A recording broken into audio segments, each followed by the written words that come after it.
हाँ जी, रावण की जीत। सही सुना आपने, रावण की जीत। राम कथा एक रावण की जीत थी।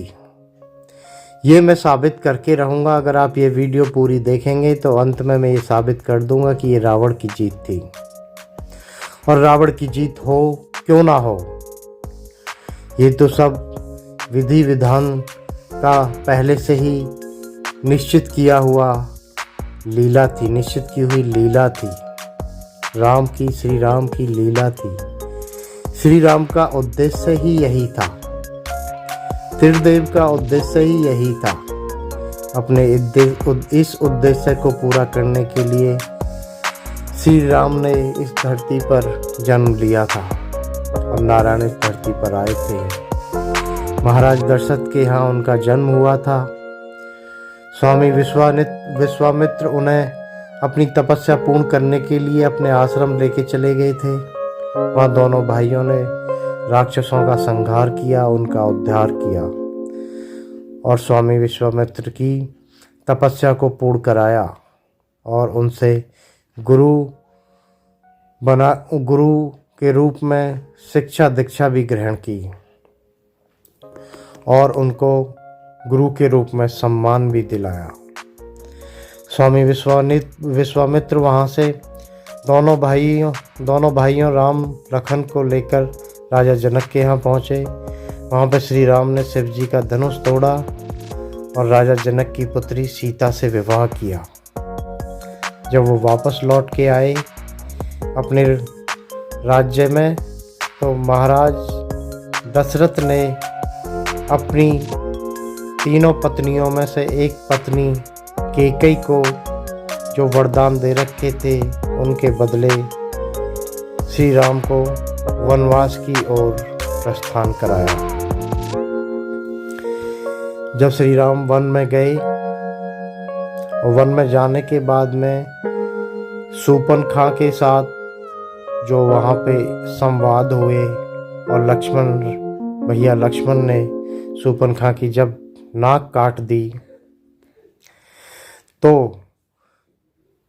उस वक्त श्री राम को एहसास हो चुका था कि अब हमारी लीला का वक्त आ चुका है। जिस उद्देश्य के लिए हम इस धरती पर अवतरित हुए हैं, हमें अपने उद्देश्य पूरा करना है।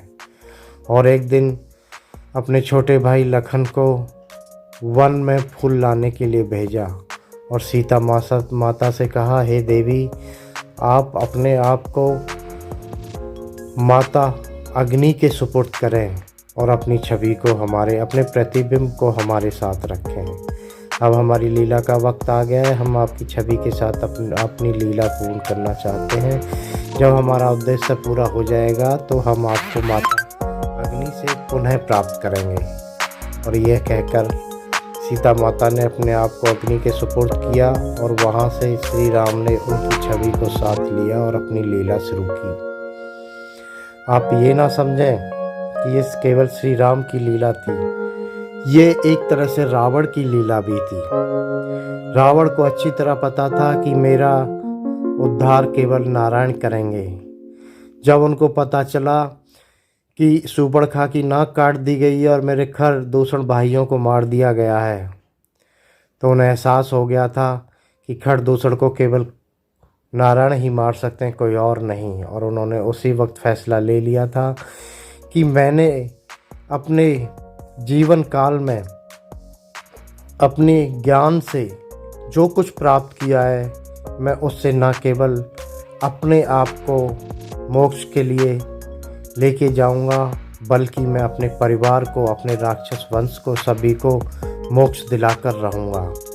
अगर रावण चाहते तो वो शुरू में भी श्री राम से लड़ाई लड़ सकते थे, लेकिन उन्होंने एक एक करके सभी राक्षसों का उद्धार कराया और अंत में अपना भी उद्धार कराया और मोक्ष की प्राप्ति की। लेकिन आप जानते तो हैं, लेकिन कभी इस तरह से सोचा नहीं। जब रावण को पता चला कि खरदूषण मारे गए हैं, तभी उन्होंने निश्चित किया था कि हे भगवान, मेरे उद्धार का वक्त आ गया है, अब मेरा मोक्ष का समय आ गया है। तो क्यों ना मैं ऐसे हालात पैदा करूं जिससे राम मुझसे बैर करें। अगर बिना बहाने के वो मोक्ष की प्राप्ति की कोशिश करते तो लीला कैसे पूर्ण होती। उन्होंने जानबूझ के श्री राम से बैर किया, सीता माता को चुराया। अगर रावण के मन में कोई भी दोष होता तो वो सीता माता को चुरा कर ले गए थे। उनका कुछ भी बुरा भला कर सकते थे, लेकिन उन्होंने कभी सीता माता को हाथ भी नहीं लगाया। वो उच्च ब्राह्मण कुल में पैदा हुए थे। वो एक पूर्ण विद्वान थे, शिव जी के भक्त थे, और उन्हें श्राप दिया गया था इस धरती पर आने के लिए। और उन्हें साथ में ब्रह्मा जी ने ये भी कहा था कि जब नारायण इस धरती पे अवतरित होंगे तब तुम्हारा मोक्ष की प्राप्ति होगी। रावण ने न केवल अपने ज्ञान और सूझबूझ से अपने आप को मोक्ष दिलाया, साथ साथ ही अपने सारे राक्षस वंश को भी मोक्ष की प्राप्ति कराई। रावण ने अपने उद्देश्य को पूरा किया, अपनी रणनीति को पूर्णतः सफलता प्राप्त की, रणनीति को पूर्ण तरह सफलता दिलाई। ये 100% रावण की भी जीत थी। उसका जो उद्देश्य था वो पूर्णतः पूरा हुआ। उसने पूरे राक्षस वंश को उसके समय में, उसके कार्यकाल में जितने भी राक्षस थे सभी को मोक्ष दिलाया। इससे सिद्ध होता है कि रावण महापापी नहीं था।